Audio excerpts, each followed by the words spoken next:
It was a difficult conversation, a most unpleasant conversation, for he had to tell with complete sincerity not only about this obnoxious essence and the fight in the box, but along with that, as was indeed necessary, also about Militsa Andreevna Pokobotko from Yelakovskaya Street, and about the Saratov niece, and about much else, the telling of which caused Arkady Apollonovitch inexpressible torments.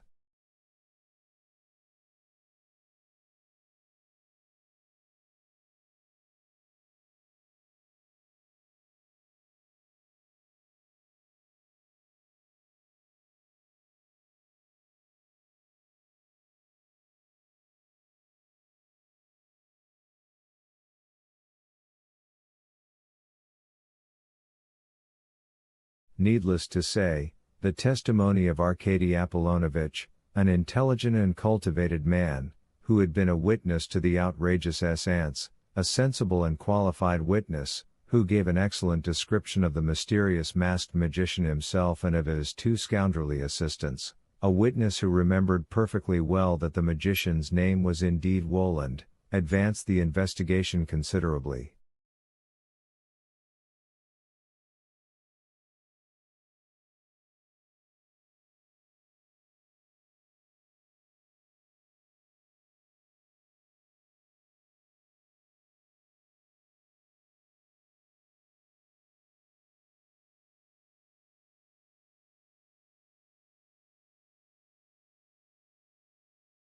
And the juxtaposition of Arkady Apollonovitch's testimony with the testimony of others, among whom were some ladies who had suffered after the essence, the one in violet underwear who had shocked Rimsky and, alas, many others, and the messenger Karpov, who had been sent to apartment number 50 on Sadovaya Street, at once essentially established the place where the culprit in all these adventures was to be sought.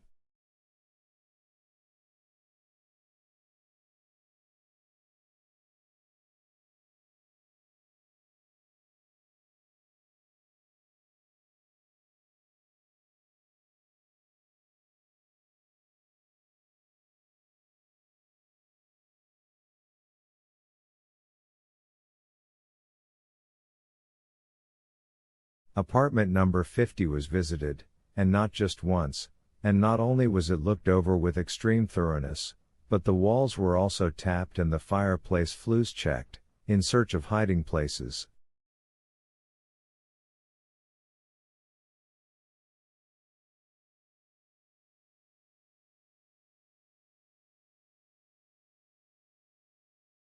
However, none of these measures yielded any results, and no one was discovered in the apartment during any of these visits, though it was perfectly clear that there was someone in the apartment, despite the fact that all persons who in one way or another were supposed to be in charge of foreign artistes coming to Moscow decidedly and categorically insisted that there was not and could not be any black magician Woland in Moscow.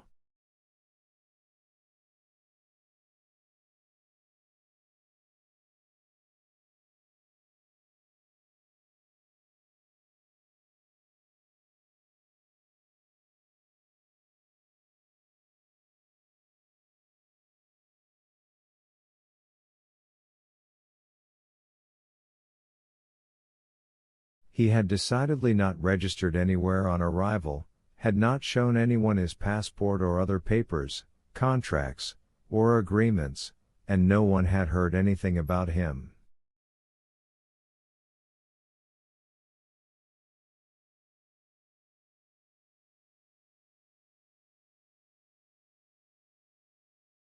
Kietsev, head of the program department of the Spectacles Commission, swore to God that the vanished Styopa Likodayev had never sent him any performance program of any Woland for approval and had never telephoned him about the arrival of such a Woland.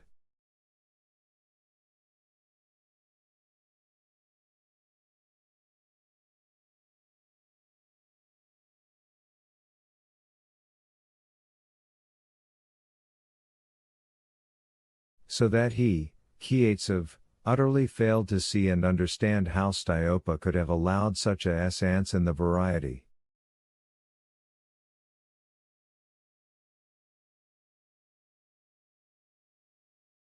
And when told that Arkady Apollonovich had seen this magician at the séance with his own eyes, Kietsev only spread his arms and raised his eyes to heaven.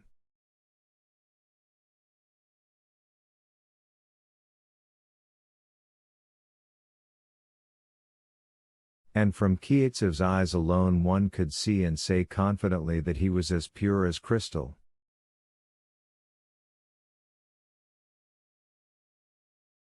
That same Prokhor Petrovich, chairman of the main Spectacles Commission. Incidentally, he returned to his suit immediately after the police came into his office, to the ecstatic joy of Anna Richardovna and the great perplexity of the needlessly troubled police.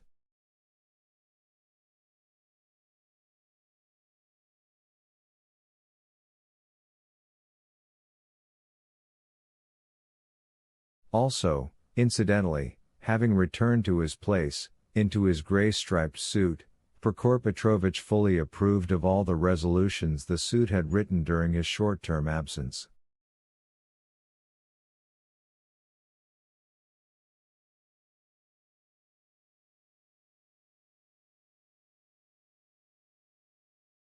So, then, this same Prokhor Petrovich knew decidedly nothing about any Woland.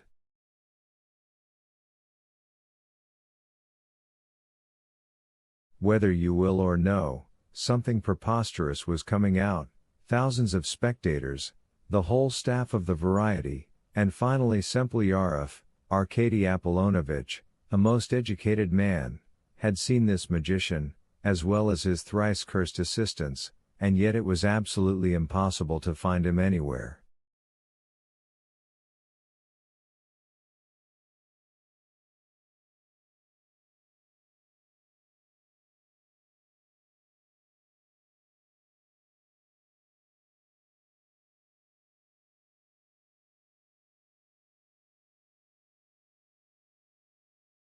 What was it, may I ask? Had he fallen through the ground right after his disgusting séance, or, as some affirm, had he not come to Moscow at all?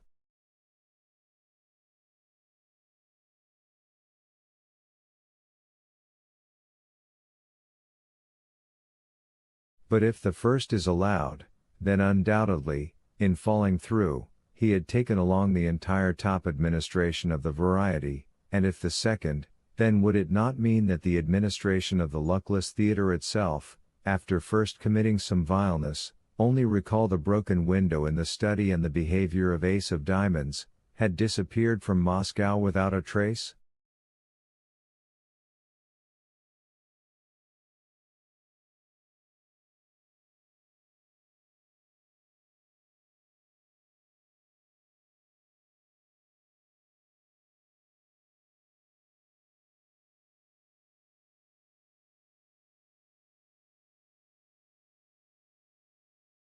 We must do justice to the one who headed the investigation.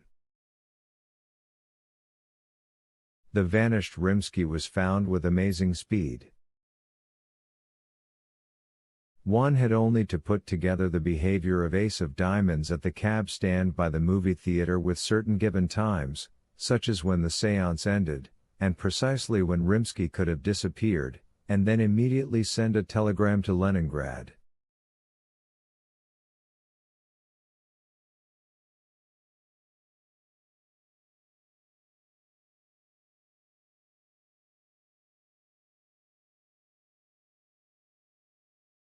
An hour later, towards evening on Friday, came the reply that Rimsky had been discovered in number 412 on the 4th floor of the Hotel Astoria, next to the room in which the repertory manager of one of the Moscow theaters, then on tour in Leningrad, was staying, that same room which, as is known, had gilded grey-blue furniture and a wonderful bathroom.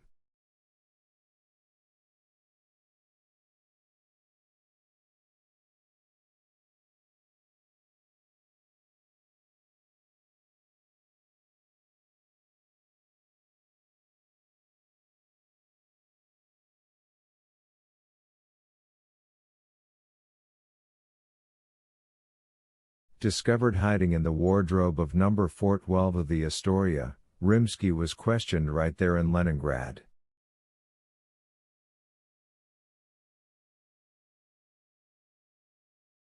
After which a telegram came to Moscow reporting that fine director Rimsky was in an unanswerable state, that he could not or did not wish to give sensible replies to questions and begged only to be hidden in a bulletproof room and provided with an armed guard.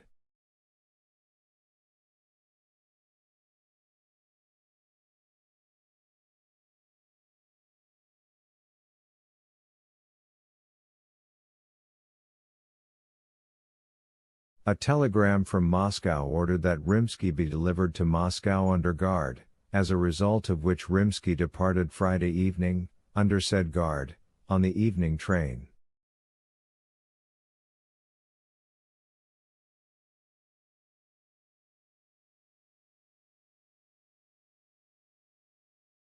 Towards evening on that same Friday, Likodayev's trail was also found.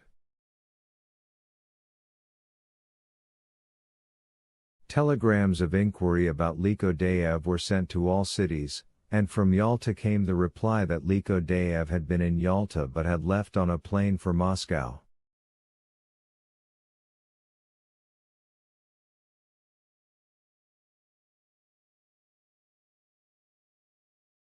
The only one whose trail they failed to pick up was Varanyuka.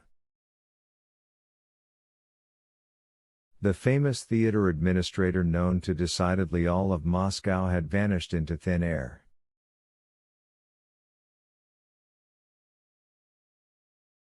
In the meantime, there was some bother with things happening in other parts of Moscow, outside the Variety Theater.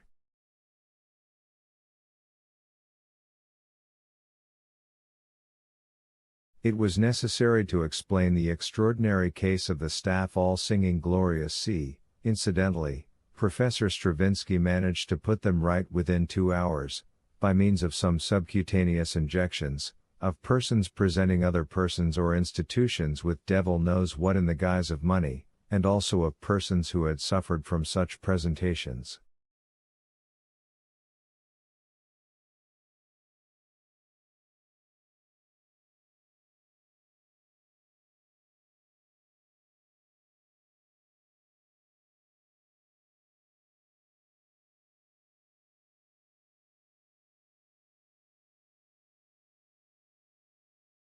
As goes without saying, the most unpleasant, the most scandalous and insoluble of all these cases was the case of the theft of the head of the deceased writer Berlioz right from the coffin in the hall of Gribaudoff's, carried out in broad daylight.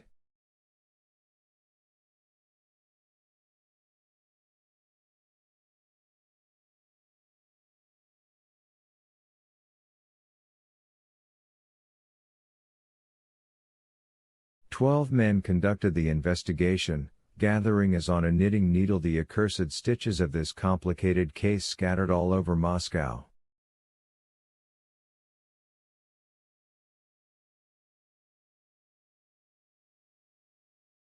One of the investigators arrived at Professor Stravinsky's clinic and first of all asked to be shown a list of the persons who had checked into the clinic over the past 3 days.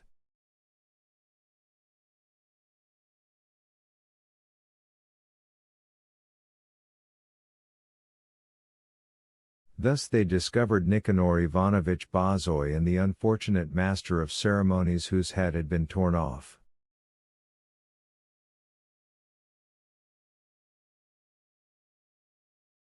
However, little attention was paid to them. By now it was easy to establish that these two had fallen victim to the same gang, headed by that mysterious magician.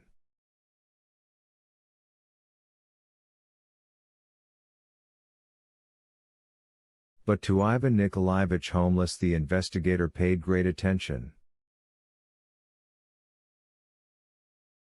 The door of Ivanushka's room number 117 opened towards evening on Friday, and into the room came a young, round-faced, calm and mild-mannered man, who looked quite unlike an investigator and yet was one of the best in Moscow.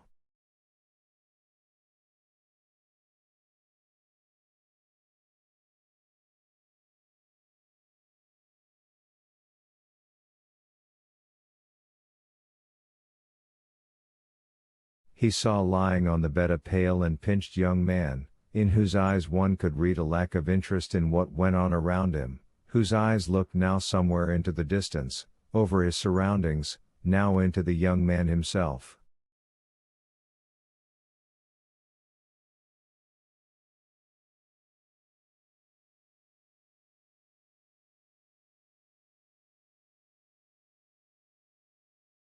The investigator gently introduced himself and said he had stopped at Ivan Nikolaevich's to talk over the events at the Patriarch's Ponds 2 days ago.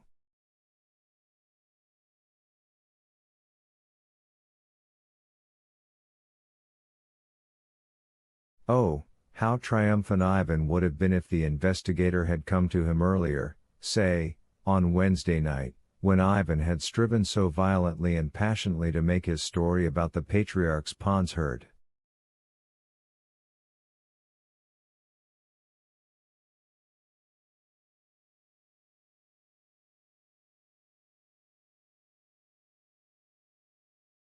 Now his dream of helping to catch the consultant had come true. There was no longer any need to run after anyone, they had come to him on their own, precisely to hear his story about what had happened on Wednesday evening.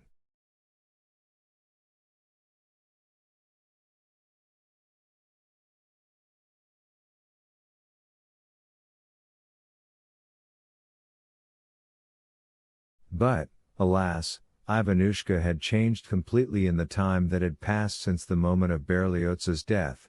He was ready to answer all of the investigator's questions willingly and politely, but indifference could be sensed both in Ivan's eyes and in his intonation.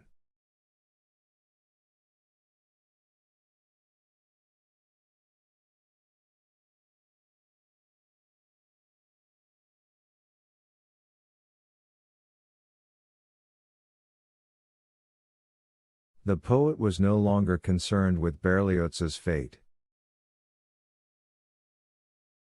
Before the investigator's arrival, Ivanushka lay dozing, and certain visions passed before him.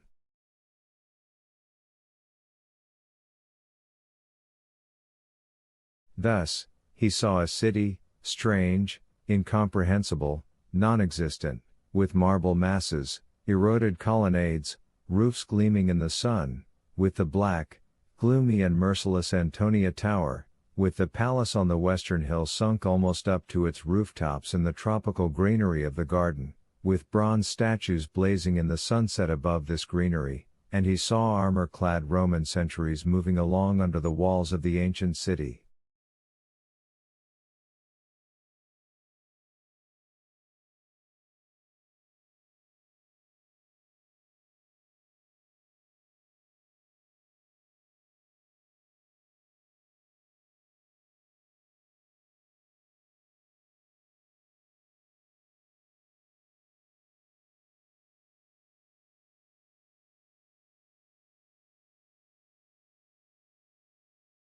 As he dozed, there appeared before Ivan a man, motionless in an armchair, clean-shaven, with a harried yellow face, a man in a white mantle with red lining, gazing hatefully into the luxurious and alien garden.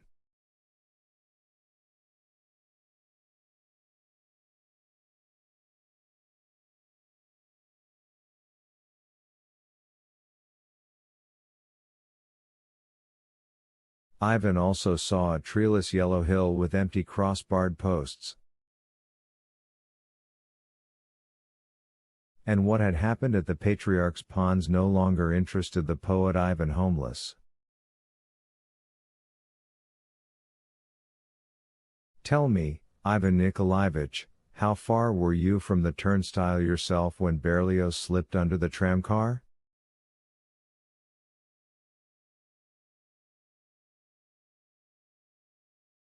A barely noticeable, indifferent smile touched Ivan's lips for some reason, and he replied.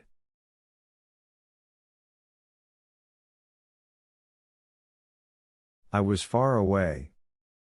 And the checkered one was right by the turnstile? No, he was sitting on a little bench nearby. You clearly recall that he did not go up to the turnstile at the moment when Berlioz fell?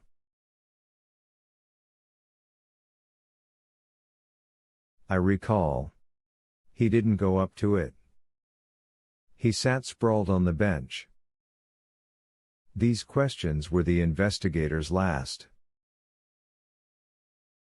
After them he got up, gave Ivanushka his hand, wished him a speedy recovery, and expressed the hope that he would soon be reading his poetry again.